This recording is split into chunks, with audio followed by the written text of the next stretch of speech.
Bonjour à tous. Depuis le début de cette mini-série, nous avons parlé de classification, de durée, d'émergence.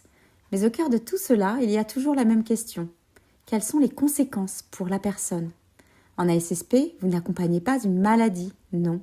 Vous accompagnez une personne avec son histoire, son environnement, ses capacités et ses fragilités. La maladie entraîne des répercussions multiples. Elle peut modifier les habitudes de vie, le réseau relationnel et les comportements de l'entourage. Elle peut également avoir un impact financier, avec une diminution des ressources ou une augmentation des dépenses liées aux soins. Des limitations physiques peuvent apparaître et nécessiter des adaptations du quotidien.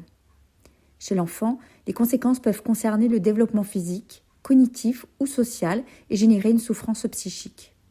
Identifier ces impacts constitue une étape essentielle pour proposer un accompagnement individualisé et adapté. Concrètement, cela signifie analyser la situation globale de la personne, c'est-à-dire ses capacités, ses besoins spécifiques, son environnement familial et social, ainsi que son projet de vie.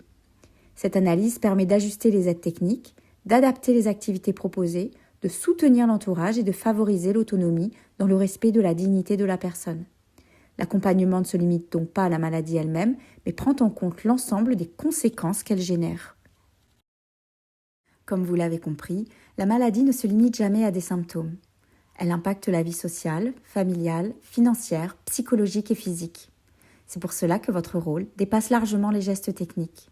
Comprendre la maladie, c'est important, mais comprendre ses conséquences pour proposer un accompagnement individualisé, respectueux et adapté, c'est le cœur du bloc 1. Dans votre futur métier, souvenez-vous toujours de cela. On ne prend pas en charge une pathologie, on accompagne une personne. Merci pour votre attention et si cette vidéo vous a plu, pensez à vous abonner et à activer la petite cloche pour ne rien manquer. À bientôt!